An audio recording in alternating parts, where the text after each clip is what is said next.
La Bible révèle que la fin de toute chose est proche et que Dieu appelle tout homme à pouvoir se réjouir de la seconde venue de Jésus-Christ. L'objectif de cette présentation est de vous préparer à être du nombre de ceux qui gardent les commandements de Dieu et le témoignage, la foi de Jésus-Christ. Le titre de la présentation de cette heure est, comme vous pouvez le voir, la foi de Jésus. Et voyez-vous, être préparé pour le retour de Jésus devrait être l'objectif de tout adventiste, n'est-ce pas? Mais que signifie être prêt pour le retour de Jésus? Qu'est-il attendu des croyants des derniers jours? En Luc, chapitre 18, verset 8, où allons-nous? Luc, chapitre 18, verset 8. Luke 18, verse 8.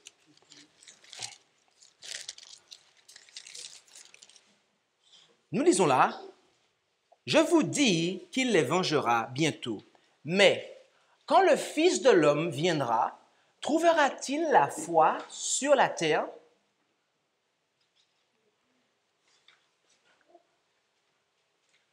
Supposons que le frère Thierry dise à son épouse Colette, « Eh bien, avant qu'il ne quitte la maison, Colette, dis-moi, est-ce que je vais trouver de la nourriture quand je reviendrai? » En disant ça à sœur Colette, Thierry lui laisse entendre par là qu'il espère voir le repas préparé quand il rentrera, n'est-ce pas? Eh bien, ce fut exactement la même chose pour Jésus en Luc 18, verset 8. En parlant de son retour, il laissa entendre à ses auditeurs qu'il espérait voir la foi vivante, je précise, quand il reviendrait. Et voyez-vous, cette question de Jésus est reliée à l'événement qui nous est décrit au chapitre 14 du livre de l'Apocalypse, et tout particulièrement au verset 14. Je vous invite à vous rendre avec moi en Apocalypse 14 et au verset 14, où là, nous lisons en Apocalypse 14, 14, « Je regardais encore et voici, il y avait une nuée blanche et sur la nuée, quelqu'un assis qui ressemblait au Fils de l'homme, ayant sur sa tête une couronne d'or et en sa main une faux tranchante. » Et en continuant la lecture, il est plus que manifeste qu'il s'agit ici du retour de Jésus, n'est-ce pas? Et notez qu'avant cet événement, avant le retour de Jésus, Jean voit un groupe ayant deux caractéristiques. En effet, au verset 12 du même chapitre, nous lisons « C'est ici la patience des saints, ce sont ici ceux qui gardent les commandements de Dieu et la foi de Jésus. » Et c'est ici, mes amis, en Apocalypse 14, verset 12, que se trouve la réponse. C'est là que nous avons la réponse à la question que Jésus a posée en Apocalypse 18, verset 8. « Quand le Fils de l'homme reviendra, trouvera-t-il la foi sur la terre? » Et la réponse est oui, mes amis. Et la réponse est Apocalypse 14, verset 12 qui nous le donne. Il y a un peuple. C'est le peuple des souillés, c'est ça? Non, le peuple des saints et qui garde les commandements de Dieu et ils ont ainsi que la foi de Jésus. Nous avons là la réponse à la question posée par Jésus en Luc 18, verset 8. Mes amis, comprenons-nous ce qu'est la foi de Jésus? Vous savez, en tant qu'adventistes, nous parlons souvent des commandements de Dieu, n'est-ce pas? Mais avons-nous déjà entendu des prédications? Avons-nous des livres qui sont édités, qui expliquent au peuple ce qu'est la foi de Jésus? Mes amis, nous le devrions, car d'après l'inspiration, la foi de Jésus est l'un des piliers de notre foi. En effet, dans Counsel to Writers and Editors à la page 30, l'esprit de prophétie déclara L'écoulement du temps en 1844 fut une période de grands événements, ouvrant à nos yeux ébahis la purification du sanctuaire céleste apparaissant dans les cieux et ayant décidé du rapport avec le peuple de Dieu sur la terre. Aussi, les messages du premier et du deuxième ange, ainsi que du troisième, déployèrent la bannière sous laquelle étaient inscrits les commandements de Dieu et la foi de Jésus. L'un des points de repère dans ce message était le temple de Dieu, vu dans le ciel par son peuple qui aime la vérité, ainsi que l'arche contenant la loi de Dieu. La lumière du sabbat du quatrième commandement exhibait ses puissants rayons sur le sentier des transgresseurs de la loi de Dieu. La non-immortalité des méchants est un vieux point de repère. Cette déclaration, nous l'avions considérée notamment avec le pasteur Allen lorsqu'il a introduit ce séminaire avec les piliers de notre foi. Et là, elle fait référence au commandement de Dieu et à la foi de Jésus dans une déclaration où elle parle des piliers de notre foi. Mes amis, je vous pose une question. Devrions-nous comprendre la foi de Jésus? Oui, nous le devrions. Et il nous a également été dit que les prédicateurs, voyez-vous, devraient en parler lors des meetings. Dans The Review and Herald, le 22 mai de l'année 1900, au paragraphe 17, elle déclara « Dans l'œuvre ayant lieu lors de nos meetings, nous devrions mettre en avant les vérités du message du troisième ange. » Il y a une erreur, il y a un S en plus. « Élever l'étendard, les commandements de Dieu et la foi de Jésus. Faites de cela le thème important. Ensuite, entourez-le par de puissants arguments et rendez-le encore plus vigoureux. Insistez davantage sur l'Apocalypse. Lisez, expliquez et appliquez ces enseignements. » Elle dit qu'il nous faut en parler du message des trois anges. Et elle dit de quoi? Des commandements de Dieu et de la foi de Jésus, mes amis. Mes amis, devrions-nous comprendre la foi de Jésus? Nous le devrions. Lorsque nous considérons le message du troisième ange, nous voyons que les commandements de Dieu et la foi de Jésus sont opposés à la marque de la bête et son image. En d'autres termes, éviter la marque de la bête et son image signifie garder les commandements de Dieu et la foi de Jésus. Donc, l'observation des commandements de Dieu et de la foi de Jésus est en réalité la seule manière d'éviter la marque de la bête et de son image. Mes amis, comprenons-nous la foi de Jésus? Nous le devons, mes amis. Cela est un devoir. Cela est un devoir. La question de Jésus en Luc 18, verset 8, était due à la connaissance prophétique que Jésus avait des derniers jours. Et Jésus savait que dans les derniers temps, quelques-uns abandonneront la foi pour s'attacher à des esprits séducteurs et à des doctrines de démons. Et il savait que cela arriverait parce que les hommes ne souffriront point la saine doctrine, mais où, désireux d'entendre des choses agréables, ils s'amasseront des docteurs selon leur convoitise et fermeront l'oreille à la vérité et se tourneront vers des fables. J'ai combattu le bon combat, dit Paul. J'ai achevé la course et j'ai gardé la foi. Et par son serviteur, Paul, Jésus déclara au jeune pasteur Timothée ce que nous lisons en 1 Timothée 4, verset 6. Si tu présentes ces choses aux frères, tu seras un bon ministre de Jésus-Christ, nourri des paroles de la foi et de la bonne doctrine que tu as exactement suivie. Affermir les croyants dans la foi est le devoir de base, mes amis, des serviteurs de la parole de Dieu. En effet, en Éphésiens 4, versets 11 à 14, il nous est dit que c'est aussi lui, en parlant de Jésus, qui a établi les uns apôtres, les autres prophètes, les autres pasteurs et les autres évangélistes et les autres pasteurs et docteurs pour le perfectionnement des saints, pour l'œuvre du ministère, pour l'édification du corps du Christ, jusqu'à ce que nous soyons tous parvenus à l'unité de la foi et de la connaissance du Fils de Dieu, à l'état d'homme fait, à la mesure de la stature parfaite du Christ, pour que nous ne soyons plus des petits-enfants flottants et emportés çà et là à tout vent de doctrine par la tromperie des hommes et par leur adresse à séduire artificieusement. après avoir lu tous ces textes, toutes ces paroles de la plume de l'apôtre Paul, nous pouvons remarquer une chose. Nous pouvons remarquer que quand il emploie le terme foi, l'apôtre Paul est en train ici de parler de l'enseignement, de la doctrine, mes amis. La saine, bonne et sainte doctrine. Et il y a plusieurs références, voyez-vous, plusieurs autres références, devrais-je préciser, dans la Bible qui présentent la foi comme un système de doctrine, d'enseignement. Et celles que j'affiche à l'écran, eh bien, sont quelques exemples. Lorsque vous prenez, et sera un plaisir pour moi de vous donner ma diapo, il y a déjà des vidéos qui sont en ligne et qui traitent de cela, d'accord, où vous retrouvez ces mêmes textes-là. Mais je serais ravi de pouvoir vous partager avec vous cela. Mais toutes ces références-là, lorsque vous les épluchez, vous vous rendez compte que, eh bien, là, on parle de la foi comme étant la doctrine, l'enseignement.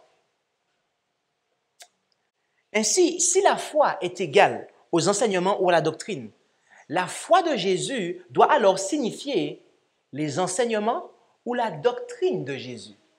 OK? Et voyez-vous, telle était la compréhension qu'avaient les pionniers adventistes. Remarquez ce que déclare William Miller dans son ouvrage Miller's Works, Volume 2, The Evidence from Scripture and History of the Second Coming of Christ about the year 1842, la page 138. Vous m'excuserez, mais si je traduis le titre pour vous, vous ne serez pas en mesure de le retrouver parce que ça n'existe pas en français. Donc, je dois vous mettre le titre en anglais et vous pouvez après retrouver la référence. Mais par contre, j'ai traduit le texte, sinon vous ne pouvez pas le comprendre. À cette époque de religion populaire et où plusieurs, pour des motifs politiques et mondains, unirent leur nom au peuple de Dieu, il y en avait encore quelques-uns qui conservaient la doctrine du Christ et ne reniaient pas la foi. Mais il n'était pas le seul. Un autre pionnier, John Harvey Wagner, dans son livre The Spirit of God, à la page 138, il déclara « La foi de Jésus couvre l'ensemble du système de remédiation, l'Évangile, et inclut toutes les doctrines et tous les devoirs particuliers de l'Évangile. » Et Joseph Bates, quant à lui, déclara « Il me semble à présent que nous pouvons comprendre, genre dans le texte, ce sont ici ceux qui gardent les commandements de Dieu, les 10 qu'il écrivit sous les tables de pierre et la foi de Jésus, ce qu'il enseigna à ses disciples, tel que dans les dernières instructions précédentes. »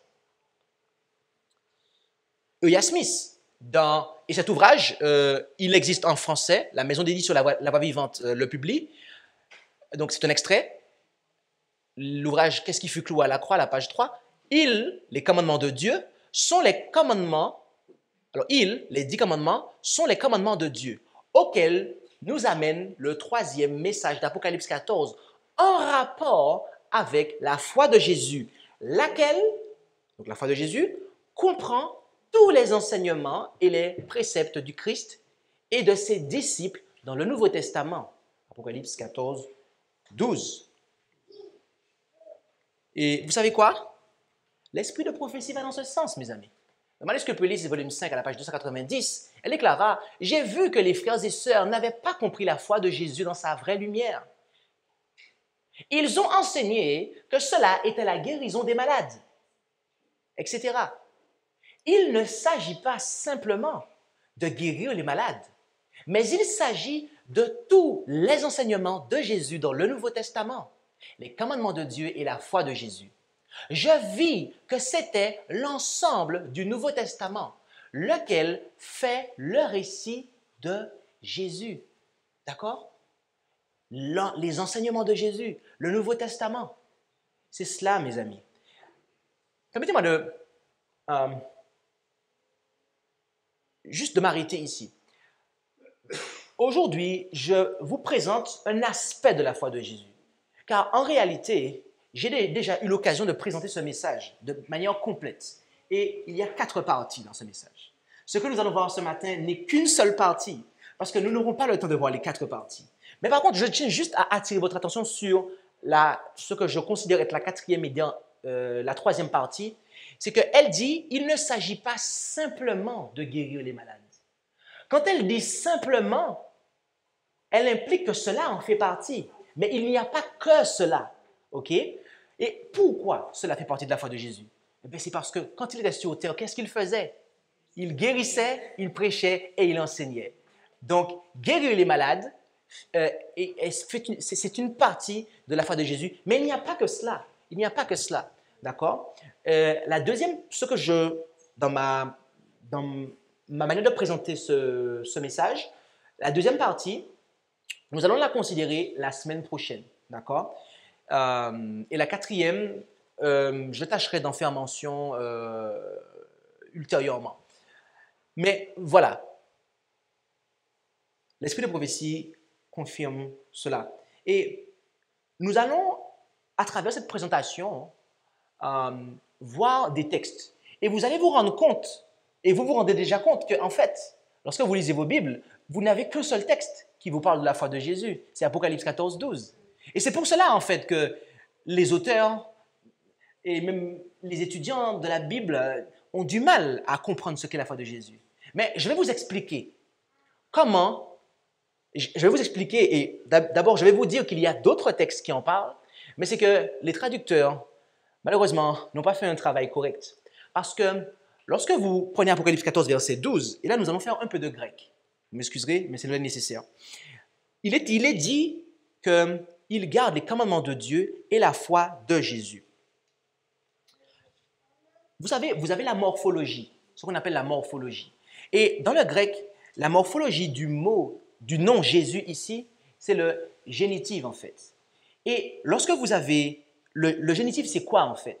Eh bien, c'est que ce nom qui est au génitif, il est le possesseur de ce qui précède en fait.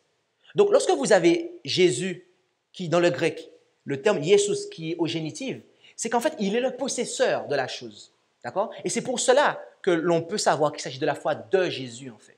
Et il y a d'autres textes. Et tous les textes que je vais vous présenter, ce sont des textes où le mot foi précède Jésus et le terme Jesus est lui-même est au génitif. Et c'est pour cela qu'on devrait traduire la foi de Jésus et non pas la foi en Jésus comme les traducteurs l'ont fait. Mais ça, c'est une parenthèse théologique pour que vous puissiez comprendre pourquoi je vous présenterai directement les traductions de la King James Version qui respectent cette règle du grec. Mais ainsi, nous voyons que la foi de Jésus peut être comprise comme la doctrine de Jésus. Et est-ce que vous savez pourquoi?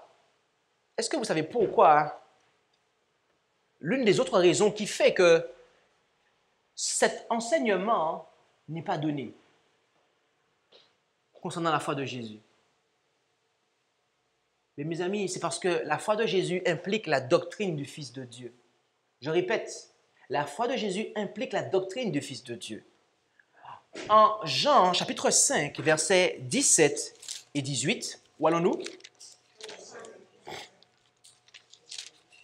En Jean 5, versets 17 et 18, nous lisons là ce que Jésus déclara aux Juifs. Mais Jésus leur dit, « Mon Père travaille jusqu'à présent et je travaille aussi. » À cause de cela, les Juifs cherchaient encore plus à le faire mourir, non seulement parce qu'il violait le sabbat, mais encore parce qu'il appelait Dieu son propre Père, se faisant lui-même égal à Dieu. Ici, Jésus était en train d'enseigner aux Juifs qu'il était le Fils de Dieu. Il leur parlait de sa filialité, du fait qu'il était le Fils de Dieu. Et voyez-vous, c'est cette partie de sa doctrine, c'est cette partie de son enseignement qui rebutait les Juifs. D'accord? Cela faisait partie de sa doctrine. Et cette partie-là rebutait les Juifs.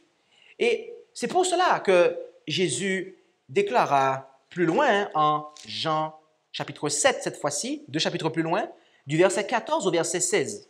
Jean 7, verset 14 à 16.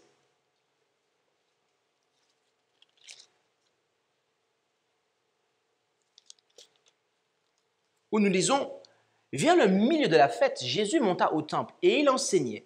Et les Juifs étaient étonnés et disaient, comment cet homme connaît-il les Écritures, ne les ayant point apprises?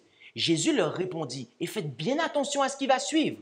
Ma doctrine n'est pas de moi, mais de celui qui m'a envoyé. Mes amis, quelle était la doctrine que le Père donna à Jésus? Parce qu'il est important de la connaître. Puisque, voyez-vous, Jésus dit que sa doctrine n'est pas de lui, de celui qui l'a envoyé.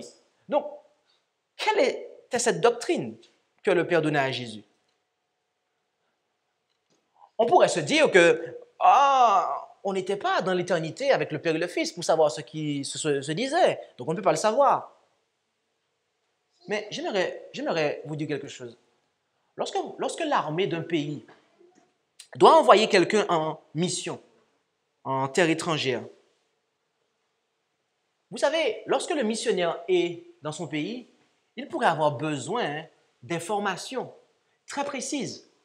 Alors, bien évidemment, on ne va pas tout lui réapprendre, tout ce qu'on lui a appris précédemment. Mais il se pourrait que le missionnaire ait besoin d'informations bien précises. D'accord?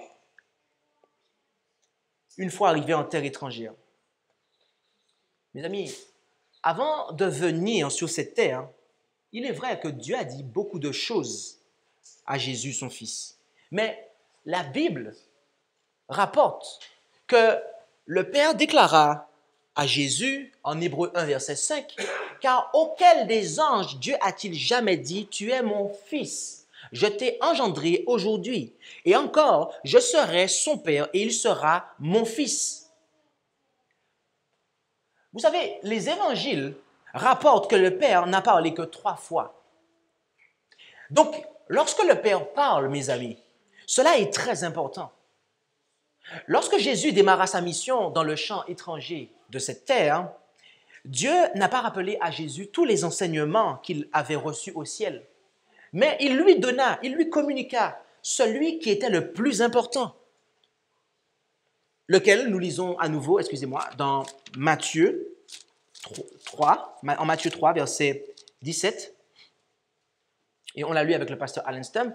« Et voici une voix des cieux qui dit, « Celui-ci est mon Fils bien-aimé en qui j'ai pris plaisir. » La filialité du Christ, le fait que le Christ soit le Fils de Dieu, mes amis, est la doctrine la plus importante que Jésus a reçue de son Père. Nous pouvons donc comprendre pourquoi les évangiles, mais aussi la Bible entière, insistent souvent sur cette partie de sa doctrine.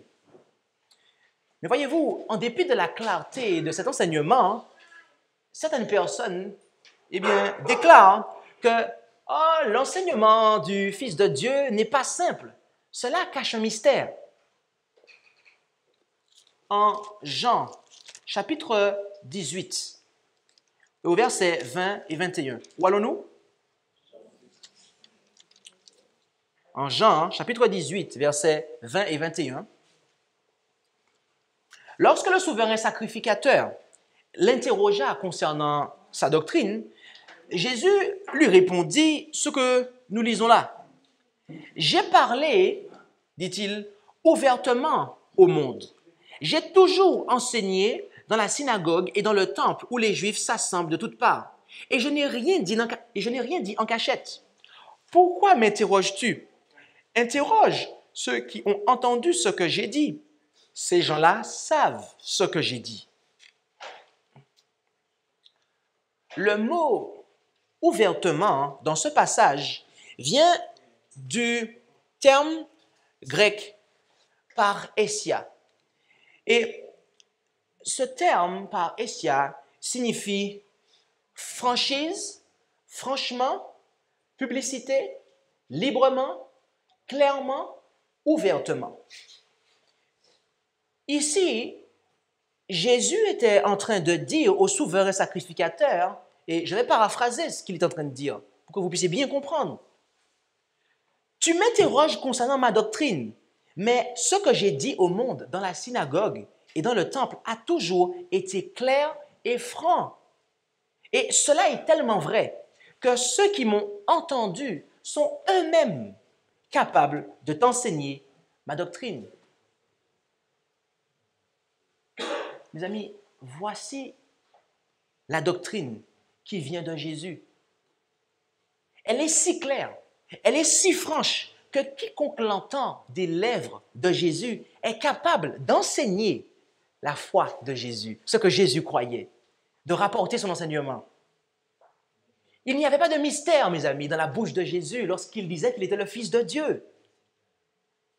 Mais voyez-vous, les théologiens mondains d'aujourd'hui, en commençant par Andrews University jusqu'à aller à Collonges, ils disent « Oh non, la doctrine de Jésus concernant sa filialité n'est pas si claire et si franche.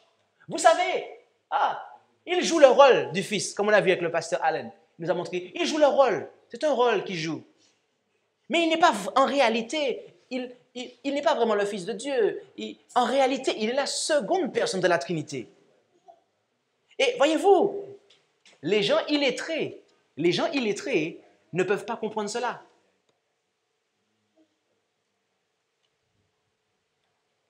Et si comme Jésus, vous vous amusez à réfuter cela, à réfuter ce qu'ils disent, en disant que ceux qui entendent Jésus,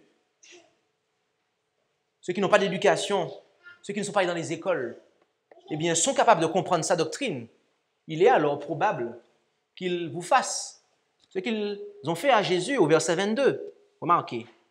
Lorsqu'il lui dit cela, un des sergents qui était présent donna un soufflet à Jésus. C'est-à-dire qu'il l'a frappé en fait, en lui disant, « Est-ce ainsi que tu réponds au souverain sacrificateur ?» Lorsque vous osez remettre en question l'enseignement corrompu qui est distillé par les autorités religieuses, vous blessez leur orgueil. Et ils ont juste envie de vous frapper, mes amis, de vous persécuter, de vous faire disparaître, parce que vous êtes une menace pour eux. Mais revenons à notre propos. En d'autres termes, ici, ceux qui ont appris de Jésus, ceux qui étaient assis au pied de Jésus, simplement, eh bien, ils peuvent dire à ces théologiens, ce sont vos enseignements qui empêchent à la doctrine de Jésus d'être enseignée. Et voyez-vous, peu importe ce que déclarent les corps religieux, nous devons être comme les véritables croyants du premier siècle après Jésus-Christ, lesquels n'ont pas renié la foi. Entendons-nous en Apocalypse, chapitre 2, versets 13 et 12. Où allons-nous? Apocalypse, chapitre 2, versets 13 et 12.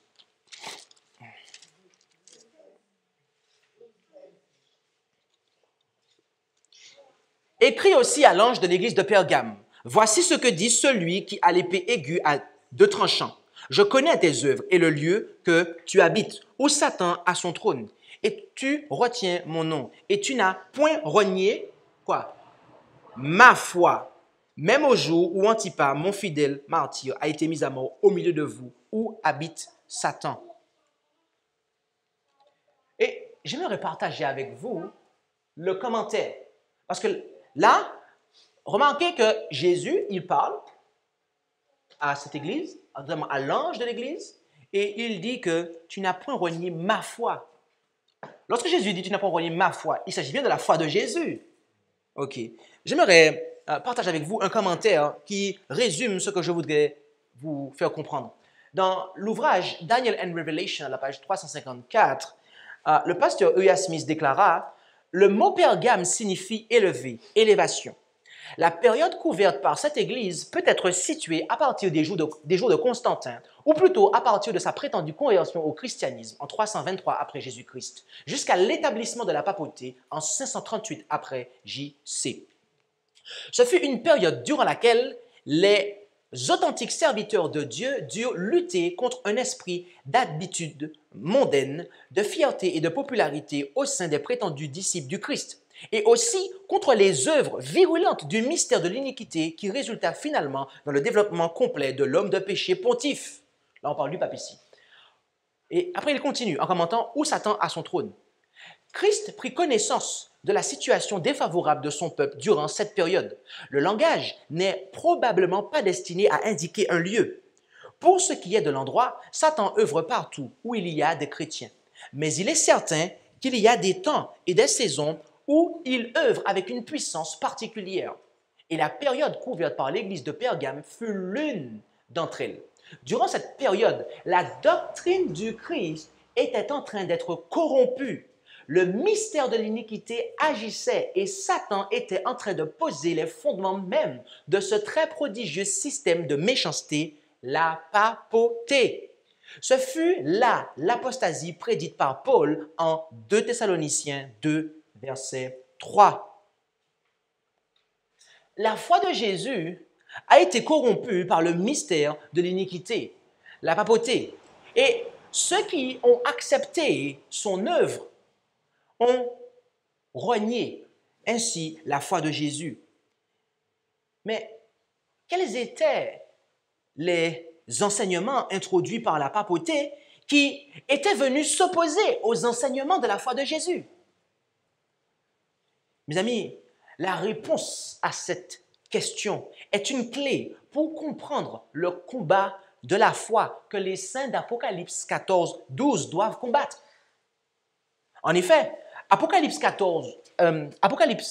2, verset 3 et Apocalypse 14, verset 12 sont les seuls versets du livre de l'Apocalypse où la foi mentionnée est clairement identifiée comme celle de Jésus. Je reprends, Apocalypse 2, verset 13 et Apocalypse 14, verset 12 sont les deux seuls et uniques versets du livre de l'Apocalypse où la foi mentionnée est très clairement identifiée comme celle de Jésus, ce qui implique une pureté doctrinale complète.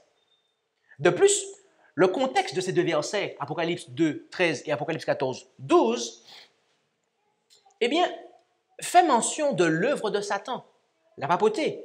Et oui, ici on nous en parle, et en Apocalypse 14, il est fait question dans le message des trois anges de la bête. Donc, de nouveau, quels étaient, mes amis, quels étaient donc les enseignements introduits par la papauté qui étaient venus s'opposer à la foi de Jésus? La déclaration suivante, laquelle nous vient de la plume du pasteur James White, je pense, est une excellente réponse. En effet, il déclara dans le périodique The Advent Review and Sabbath Herald, comme erreur fondamentale, nous pouvons ranger avec cette contrefaçon du sabbat d'autres erreurs que les protestants ont amenées de l'Église catholique, telles que le baptême par aspersion, la Trinité et l'état conscient des morts dans une vie de misère. Voilà, mes amis, d'après le pasteur James White, quelles étaient l'une des doctrines corrompues qui sont venues remplacer la foi de Jésus? Voilà quels étaient les enseignements introduits par la papauté qui étaient venus s'opposer à la foi de Jésus. Et ceux qui ont accepté cela, mes amis, ont de ce fait renié la foi de Jésus. Bien-aimés, pensez-vous que ce qui constitua une renonciation à la foi de Jésus durant les premiers siècles constituera également une renonciation à la foi de Jésus à l'époque d'Apocalypse 14, 12, à savoir à partir de 1844? Je le pense, mes amis. Je le pense, tout comme le pasteur James White, voyez-vous.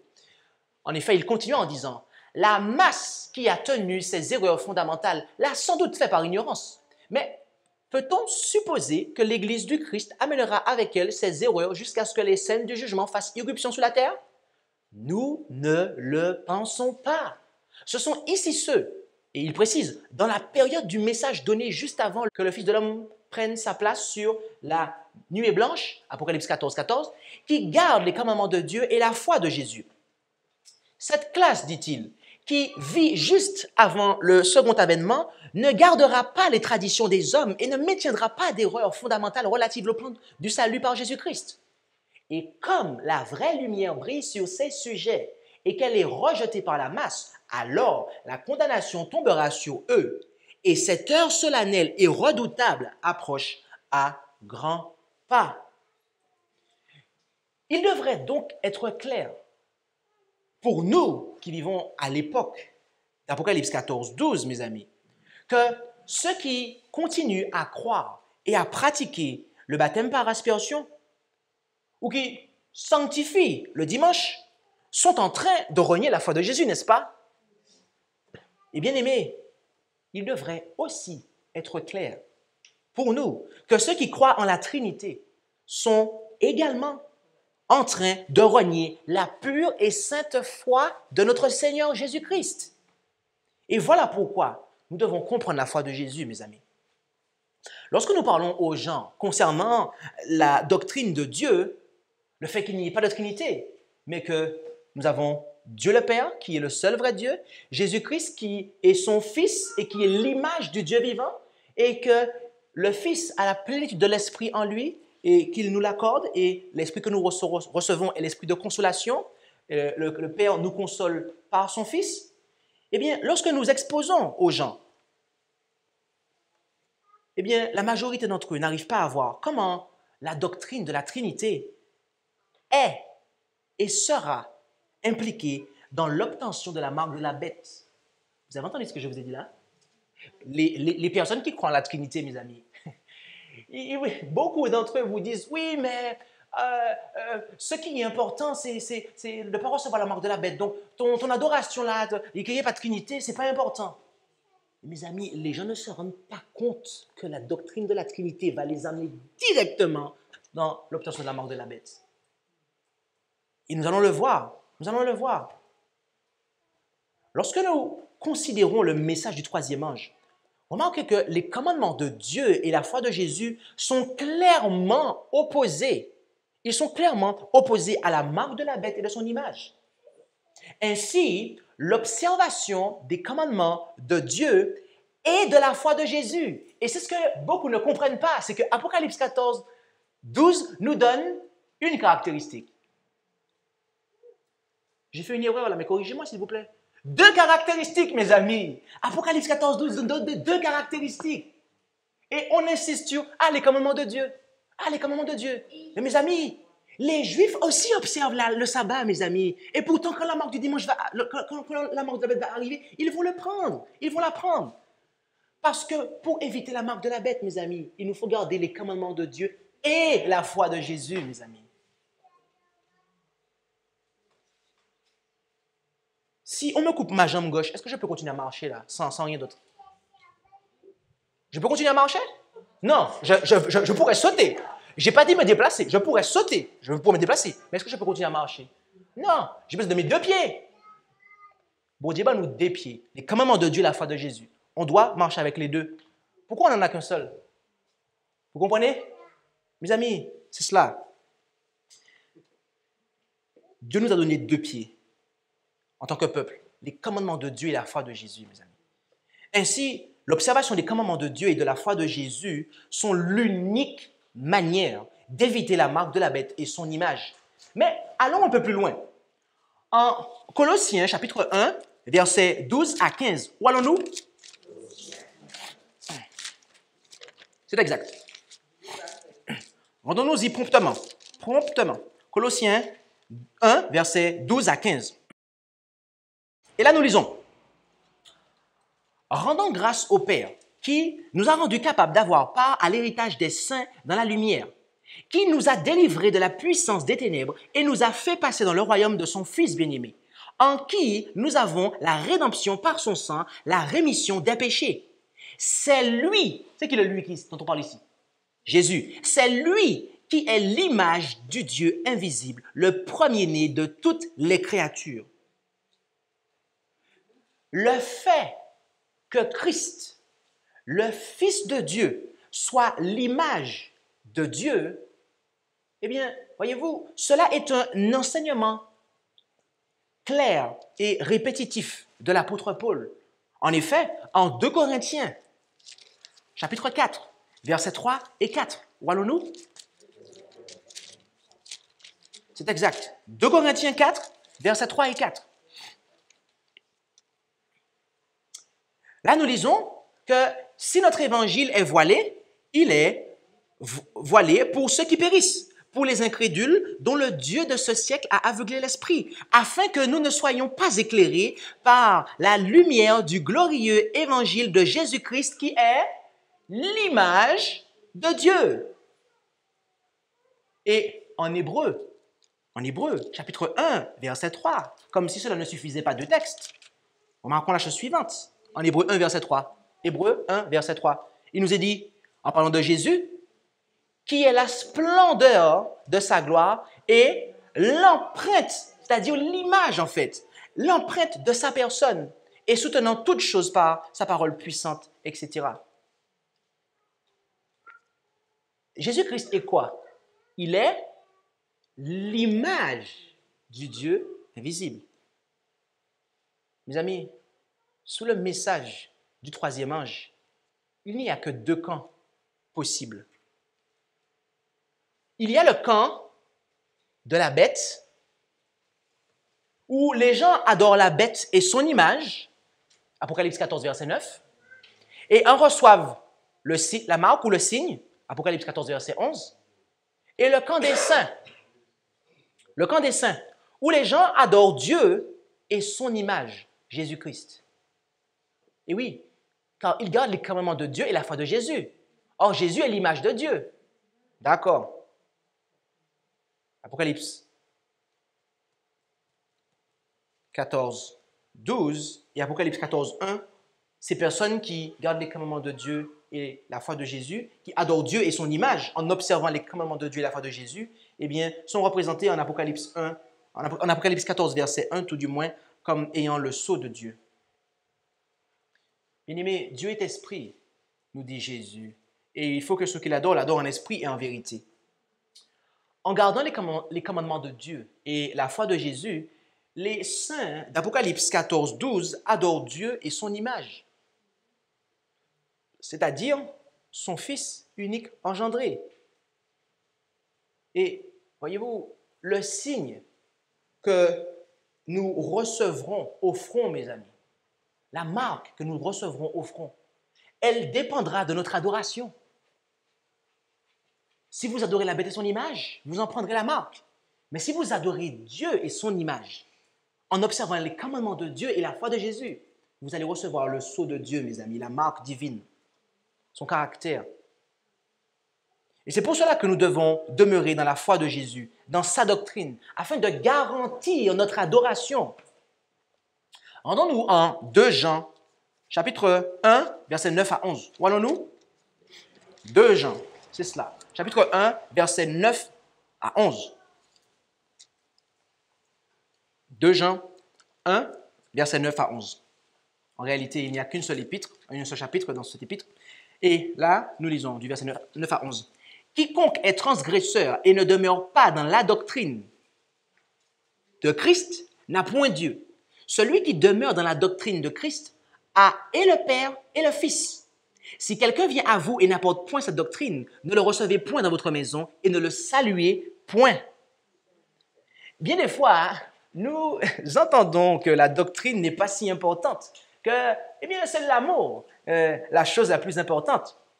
Mais voyez-vous, les personnes qui déclarent cela ne vous diront jamais que l'amour agapé ne se réjouit point de l'injustice, mais elle ne se réjouit que de la vérité. Comme on peut le lire en 1 Corinthiens 13, verset 6. Bien-aimé, l'amour qui vient de Dieu ne conduira jamais un croyant ou une église à accepter des erreurs, voyez-vous. Et lorsqu'une église tombe dans les ténèbres de l'erreur, c'est parce qu'elle a accepté l'amour de ce monde. Et concernant la chute des Juifs, de la nation juive, ainsi que des églises romaines qui ont donné naissance à l'église de Rome, la papauté, eh bien, l'inspiration nous dit ce qui suit dans Tragédie des siècles à la page 412, paragraphe 3. En s'éloignant de Dieu et en s'alliant avec les païens, l'église juive était devenue une prostituée.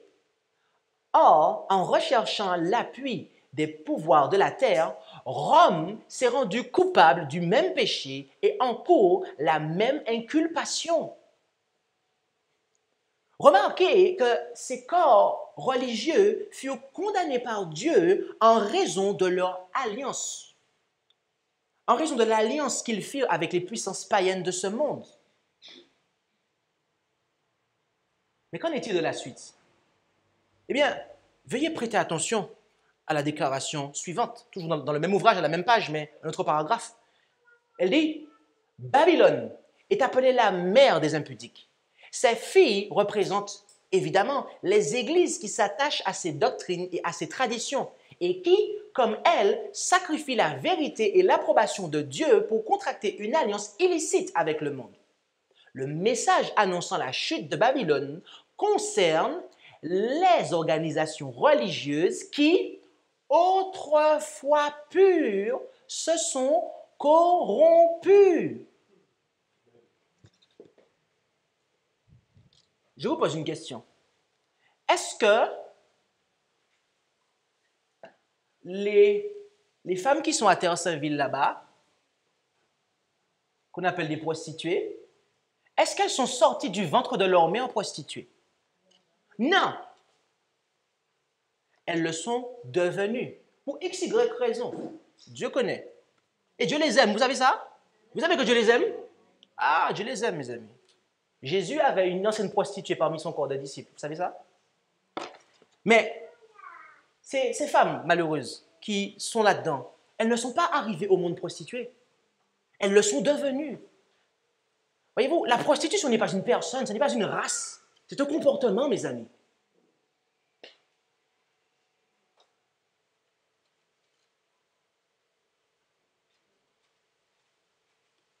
L'Église adventiste du 7e jour était censée être le corps religieux durant la dispensation du lieu très saint du sanctuaire céleste.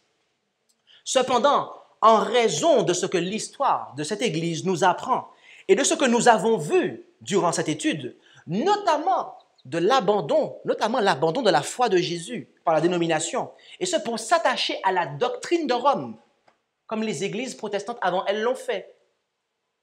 Eh bien, mes amis, il est clair, et j'ai toute l'autorité biblique et de l'esprit de prophétie pour vous dire ce que je m'apprête à vous dire. Il est clair qu'elle est devenue une fille de la grande prostituée et que les déclarations précédentes et suivantes peuvent également s'appliquer à elle. Tragédie des siècles, page 413, paragraphe 1. Et je continue la lecture du même paragraphe.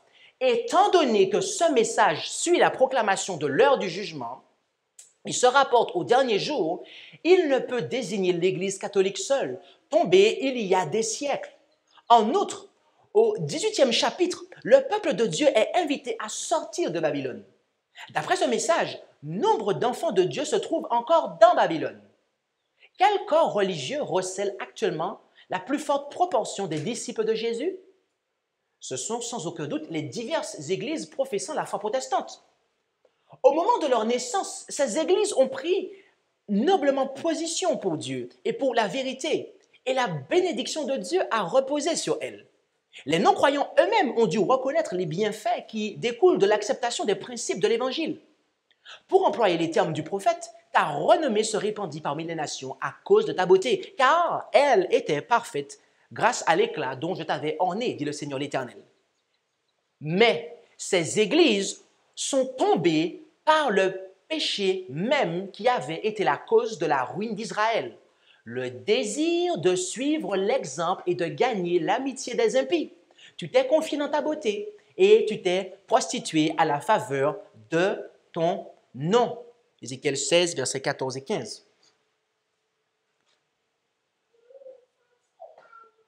Considérons maintenant comment le rejet de la foi de Jésus conduira la dénomination des adventistes du 7e jour à rejeter le 4e commandement. Parce que c'est ce que je vous disais précédemment, en fait. Beaucoup ne comprennent pas qu'une fausse adoration, l'adoration de faux dieux, va conduire les observateurs du sabbat, mes amis, à délaisser l'observation du sabbat. Vous savez, la papauté adore le Dieu qui revendique la sainteté du dimanche. Or, ce Dieu est la Trinité. Henry Tuberville, dans des Doués catéchismes à la page 125, dans déclara, suite à la question suivante, question 1092, qu'est-ce que le dimanche ou jour du Seigneur en général? Et la réponse, c'est un jour dédié par les apôtres en l'honneur de la très sainte Trinité et en mémoire du fait que Christ notre Seigneur se releva d'entre les morts le dimanche. C'est donc pour cela qu'il est appelé le jour du Seigneur. Il est également appelé jour du soleil en raison de l'ancienne dénomination romaine dies solis, le jour du soleil pour lequel il fut sanctifié. Mes amis, le Dieu du sabbat, ce n'est pas la Trinité. La Trinité, c'est le Dieu de la sanctification du dimanche. Et c'est Rome qui le dit. Ce n'est pas moi. Et voyez-vous, afin d'être en harmonie avec son nouveau jour de repos, l'Église catholique devait adorer le Dieu de ce jour. Et oui, parce qu'en 321, ils ont changé le jour de repos, et les conciles qui ont suivi, ils ont changé le Dieu, et ils ont adopté le Dieu de ce jour, la Trinité. Et il a fallu... Le concile de Nicée. Nicée, Constantinople, voilà. 324, 389, si je ne me trompe pas. Voyez-vous, il a fallu du temps pour que l'Église catholique accepte la doctrine de la Trinité, après avoir changé le jour du repos. Mais cela arriva. Il a fallu du temps, mais cela est arrivé. Or, quand un corps religieux observant le sabbat du 7e jour souhaite être en harmonie avec le Dieu trinitaire, pensez-vous que ce corps religieux puisse continuer à adorer ce Dieu durant un jour qui n'est pas le sien?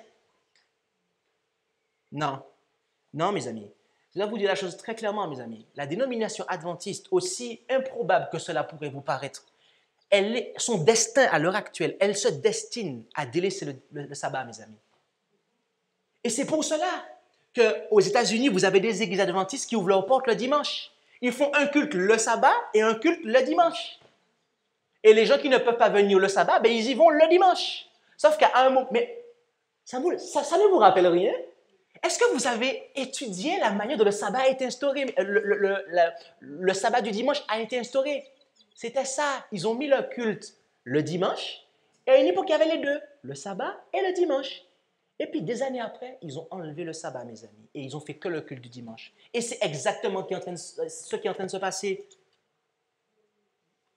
Lorsque la dénomination a accepté la Trinité, mes amis, dans les années 1990, ils ont signé un document qui s'appelle le BEM, Baptême, Eucharistie, Ministère. Autrement dit, tous les signataires de ce document reconnaissent le baptême des autres églises signataires. La seule scène qu'ils font, c'est l'Eucharistie. Mes amis, cela est une abomination.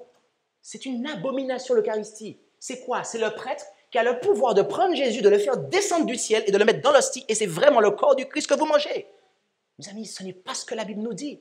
C'est un symbole, le pain. Et en plus, cela est rond, c'est le soleil qui est là.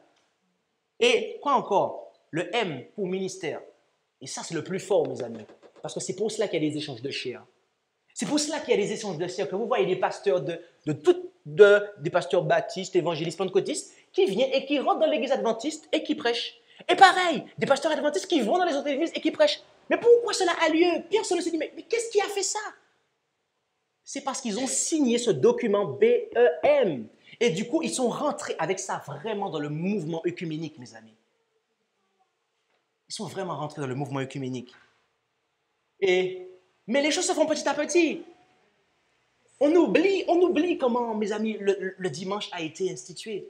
Parce que c'est exactement ce qui va se passer. Rappelez-vous Ecclésiaste, il n'y a rien de nouveau sous le soleil. Ce qui a été, c'est ce qui se fera, mes amis. Pas à pas, Satan met les choses en place. Mais nous, on dort. Mais pendant ce temps, lui, il ne dort pas. Que Dieu nous aide, mes amis, que Dieu nous aide. Et c'est pour cela que je vous dis que la destinée de la dénomination des adventistes du 7e jour, adorant la Trinité, est en fait d'abandonner le sabbat de l'Éternel pour adorer son Dieu, la Trinité, durant le jour qui lui est consacré, à savoir le dimanche. Je crois qu'on appelle ça l'Église mondiale.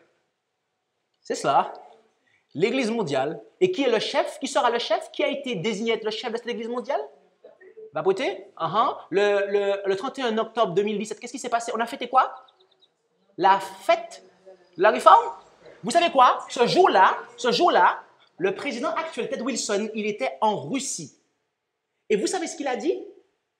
Il a dit, ah, la réforme continue dans nos cœurs. Attendez, normalement, je fais la réforme dans mon cœur et après, ça se manifeste à l'extérieur. OK? Mais si je vous dis que je vais continuer à marcher sous le carrelage, mais sur une autre ligne, ça veut dire que j'ai fait un changement. Ça veut dire que je ne continue plus, en fait. Lorsque Ted Wilson a dit ça, mes amis, en fait, il a dit, mais les gens n'ont pas compris. Vous savez, ces hommes-là, ils savent parler, hein, ils savent dire les choses. Et c'est subtil, mes amis. Si vous ne pesez... Moi, je pèse les mots. Je regarde ce qu'il dit, je pèse les mots. Il faut peser les mots quand les gens parlent, mes amis. En fait, il a dit tacitement qu'en fait, on arrête ça, en fait. La réforme dans laquelle on était engagé, on l'arrête et on la continue dans nos cœurs. Donc, ça veut dire qu'il n'y aura plus rien d'extérieur qui sera fait comme réforme, en fait. Et les gens disent amen à cela. Ils continuent à penser que c'est l'Église de Dieu qui est là, que c'est l'organisation de Dieu qui est là. Alors que celui qui est à la tête même déclare ces choses-là, les amis. Et comme pour Rome, il faudra du temps. Mais voyez-vous, cela arrivera. Et est-ce que vous pouvez maintenant voir comment la doctrine de la Trinité, mes amis, mais aussi toute fausse conception du véritable Dieu, est en train de préparer un peuple à recevoir la marque de la bête et de son image? Parce que la marque qui est reçue au front, mes amis, je vous dis, c'est le nom du Père et du Fils. Parce que c'est le Dieu créateur. Et est-ce que vous savez qu'il y a 7 textes dans la Bible qui nous disent que la création a été faite par le Père et le Fils? Notez ça. Proverbe 30, verset 4.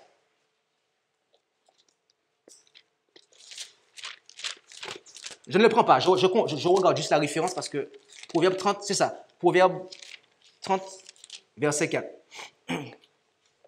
Jean 1, verset 1 à 3. Deuxième texte. Au commencement était la parole. La parole était avec Dieu et la parole était Dieu. Tout ce qui a été fait par elle et rien de ce qui a été fait n'a été fait sans elle. Ça veut dire qu'à la création, il y avait la parole et Dieu. Donc Jésus est Dieu. Troisième texte qui est 1 Corinthiens 8, verset 6. Toutes choses procèdent du Père et elles sont par Jésus. On a les deux êtres encore. Après, on a Éphésiens 3, verset 9. Là, il est très clairement marqué que Dieu a créé toutes choses par Jésus. Éphésiens 3, verset 9. Après, nous avons Colossiens 1, verset 15 à 17. On nous dit que tout a été créé par Jésus. D'accord? Et puis, vous avez ensuite Hébreux, chapitre 1, versets 1 et 2, où là encore, on nous dit que Dieu a tout créé par Jésus. Et après, vous avez le même chapitre d'Hébreux, mais le verset 8 et 9, si je ne me trompe pas.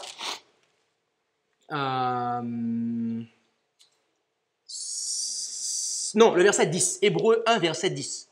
Et là, on dit que c'est toi, Seigneur, qui as fondé la terre dès le commencement, et les cieux sont l'ouvrage de tes mains. Et le Père, qui est au-dessus du Fils, lui dit ça. Donc, il n'y a que les deux. Les 7 textes, mes amis, dans la Bible.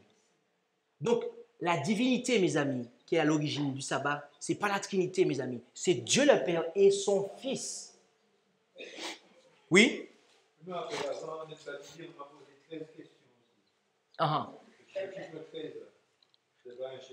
Déjà, c'est franc-maçonnique. Il y a beaucoup de franc-maçonnerie qui s'est infiltrée dans l'Église adventiste. Et d'ailleurs, je tiens à dire ici que la pierre tombale qui est sur la tombe d'Ellen White, ce n'est pas la famille White qui l'a mis, mes amis. D'accord? C'est un franc-maçon qui était à la tête de la Review and Herald qui a offert la pierre pour la mettre sur la tombe d'Ellen White. Donc, lorsque vous entendez des gens vous dire que oui, Ellen White était franc-maçon, elle a toujours dénoncé les organisations secrètes, mes amis. Il y a une deuxième chose, par contre, les 13 vœux de baptême. Dans ces vœux de baptême, et pour ceux qui ont ces vœux de baptême, que les pasteurs vous font signer là, après avoir été baptisés et qu'on vous lit avant le baptême, remarquez ce qui est dit là.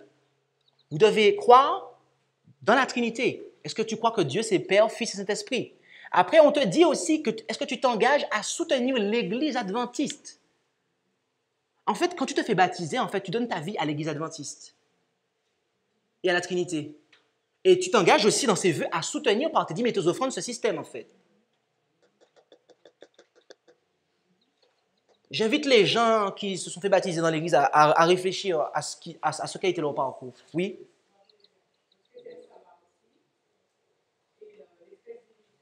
Voilà. 13 sabbats, 13 divisions. Mes amis, cela n'existait pas. Tout ce système-là n'était pas en place à l'époque d'Ellen White. Ce n'était pas comme ça.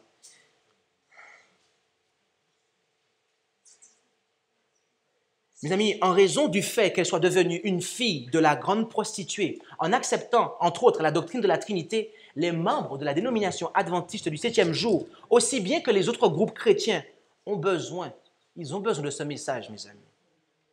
Parce qu'il y a beaucoup de membres du peuple de Dieu dans ces églises. Voyez-vous? Ils sont en captivité à Babylone, dans les églises. Et Dieu les appelle mon peuple. Mais s'ils ne répondent pas à l'appel de Dieu, à ce moment-là, ces gens que Dieu appelle mon peuple, ce ne sera plus son peuple. Ils seront des Babyloniens. Parce qu'ils auront choisi ce royaume-là, cette nationalité-là. Mais il y en a qui sont en captivité. Et il faut les appeler pour qu'ils puissent sortir de Babylone et revenir dans le pays promis, et en commençant par réformer leur adoration. Et Dieu a encore beaucoup de membres de son peuple dans ces églises. Et ils ont besoin de savoir comment obtenir la victoire sur la bête et sur son image. Ils ont besoin de connaître que la victoire qui a vaincu le monde, c'est notre foi. Et qui est celui qui est victorieux du monde, sinon celui qui croit que Jésus-Christ est la seconde personne de la Trinité? Non. Et qui est victorieux du monde, dit 1 Jean 5, versets 4 et 5. Qui est celui qui est victorieux du monde, sinon celui qui croit que Jésus est le Fils de Dieu? Mes amis, si vous ne croyez pas que Jésus est le Fils de Dieu, vous allez être vaincus par le péché. Et remarquez, il est parlé de victoire ici. Or, en Apocalypse 15, il nous est parlé de ceux qui ont vaincu la bête et son image. Si vous croyez en la Trinité, mes amis, vous ne pouvez pas vaincre la bête et son image, parce que vous êtes sous la coupe de la bête. Et voilà, mes amis, voilà comment la foi de Jésus nous montre toutes ces choses. Et nous n'avons considéré qu'une seule partie de la foi de Jésus, mes amis. Qu'une seule partie. Puisse Dieu nous aider. Je vous invite à prier pour clôturer cette présentation.